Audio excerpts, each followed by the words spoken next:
हमारे जो माननीय पड़ोसी उदयपुर के सांसद महोदय को क्या दिक्कत होगी है? मैं किसी का विरोधी नहीं हूं, लेकिन जहां से कुछ गलत होता है, हमारे युवा भटकते हैं, ऐसी जगह पे प्रतिबंध होना चाहिए।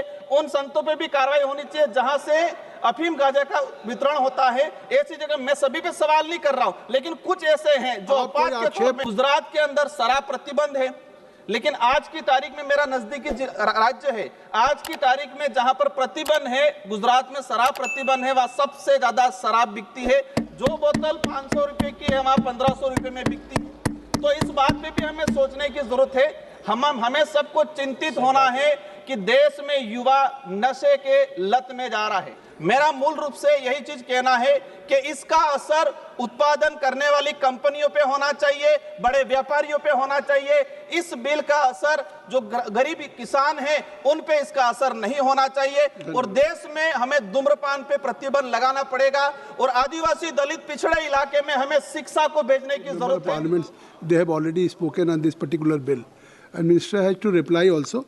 There are 2 member parliaments, so I think we will take only 2 minutes. Shri Rajkumar road जी। धन्यवाद सर, आपने समय काफ़ी शॉर्ट कर दिया। मैं आपको केंद्रीय उत्पाद शुल्क संशोधन विधेयक 2025 पर मेरे जो विचार प्रकट करना चाहूँगा आपके माध्यम से। माननीय मंत्री महोदय, सर कैमरा नहीं आया, कैमरा आ गया सर, आपके माध्यम से मंत्री महोदय और सरकार तक मेरे कुछ विचार पहुंचाना चाहूँगा। ये जो बिल लाया जा रहा है, इसका मूल उद्देश्य देश में जो बढ़ते धूम्रपान नशा जो बढ़ रहा है उसको कम करना है या फिर हमें टैक्स को वसूलना है।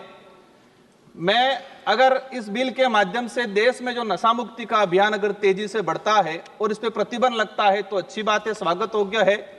लेकिन इस बिल की वजह से मैं चिंतित हूं उन किसानों की ओर जो रात को मतलब सुबह 4 बजे उठ के जंगलों में जाके तेंदू पत्ता कलेक्शन करते हैं और तेंदू पत्ता कलेक्शन करके 1-2 रुपए की वो बनाते हैं, पैकेट बनाते, वो देते हैं कंपनियों वालों को। ये जो कानून लाया जा रहा है उसका असर कहीं उन किसानों पे नहीं पड़े जो जंगलों में जाके सुपारियों के बागवानों में जाके जो कलेक्शन करते हैं, इनके आमदनी पे इसका असर नहीं पड़े, उस बात से मैं चिंतित हूं। मैं जहां तक जो समझा हूं, हम देखते हैं देश में जिस तरह से धूम्रपान बढ़ रहा है, जिस आदिवासी दलित पिछड़े इलाके के अंदर जहां शिक्षा पहुंचनी चाहिए थी वहां शिक्षा नहीं पहुंची है, वहां पर नशा पहुंचा है। तो हमारी ये प्रायोरिटी होनी चाहिए कि हम उस हिसाब से काम करें। और मैं जहां तक समझा हूं कि जो धूम्रपान तेजी से बढ़ रहा है उसका मेन रीजन एडवर्टाइजमेंट है।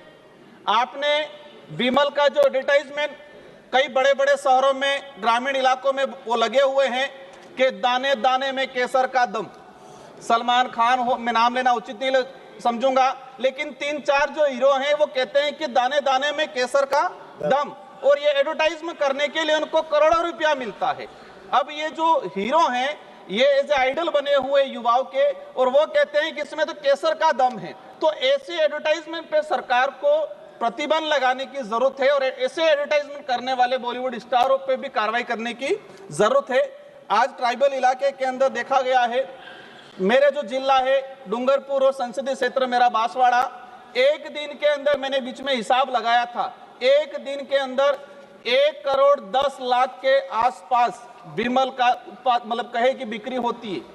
और इसका मूल जो रीजन है कि हमारा कोई इस पे प्रतिबंध नहीं है, किसी प्रकार का कंट्रोल नहीं है, डुप्लीकेट चीजें भी बन रही है। सरकार जो ओरिजिनल जो सिगरेट बीड़ी तंबाकू उस पे, लेकिन इसकी कॉपी होके मार्केट में और विशेषकर ग्रामीण इलाके में इसकी जो डुप्लीकेट कॉपी है, डुप्लीकेट जो चीजें जा रही है, इस पे सरकार क्या करेगी।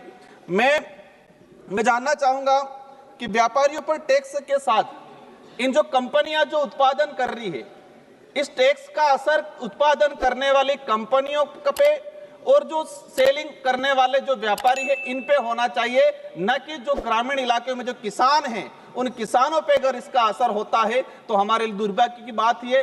प्रतिबंध, मैं कहता हूं कि प्रतिबंध करना चाहिए, लेकिन प्रतिबंध की बात आती है तो हमें एक चीज ये भी उदाहरण के तौर में सामने आता है कि गुजरात के अंदर शराब प्रतिबंध है, लेकिन आज की तारीख में मेरा नजदीकी राज्य है, आज की तारीख में जहां पर प्रतिबंध है, गुजरात में शराब प्रतिबंध है, वहां सबसे ज्यादा शराब बिकती है। जो बोतल 500 रुपए की है वहां 1500 रुपए में बिकती है। तो इस बात पे भी हमें सोचने की जरूरत है। हमें सबको चिंतित होना है कि देश में युवा नशे के लत में जा रहा है।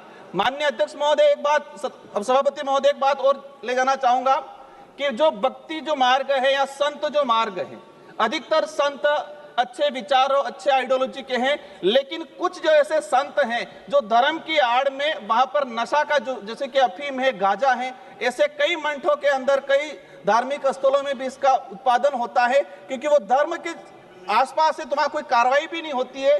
तो ऐसी जगह भी कार्रवाई होनी चाहिए, उन संतों पे भी कार्रवाई करनी चाहिए जहां से अफीम गांजा का प्रचलन होता है।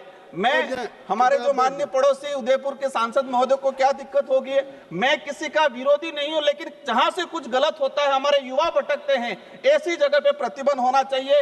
उन संतों पे भी कार्रवाई होनी चाहिए जहां से अफीम गांजा का वितरण होता है। ऐसी जगह मैं सभी पे सवाल नहीं कर रहा हूं, लेकिन कुछ ऐसे हैं जो अपवाद के तौर पे हैं। आप कोई आक्षेप न लगाएं और आप अपनी बात केवल कहें। माननीय सभापति महोदय, आज देखा गया है किसानों को तेंदुपत्ता जो उत्पादन होता है, जो सुपारी उत्पादन होती है, हम नॉर्थ ईस्ट में जाते हैं या साउथ में जाते हैं, कई राज्य ऐसे हैं जहां जो परिवार पूरा सुपारी पे डिपेंड करता है।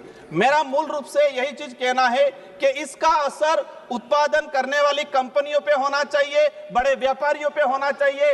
इस बिल का असर जो गरीब किसान हैं उन पे इसका असर नहीं होना चाहिए। और देश में हमें धूम्रपान पे प्रतिबंध लगाना पड़ेगा और आदिवासी दलित पिछड़े इलाके में हमें शिक्षा को भेजने की जरूरत है और उस इलाकों में धूम्रपान पूर्ण रूप से प्रतिबंध करने की जरूरत है। धन्यवाद। श्री विशाल पाटिल जी। इस अवसर के लिए धन्यवाद सभापति महोदय।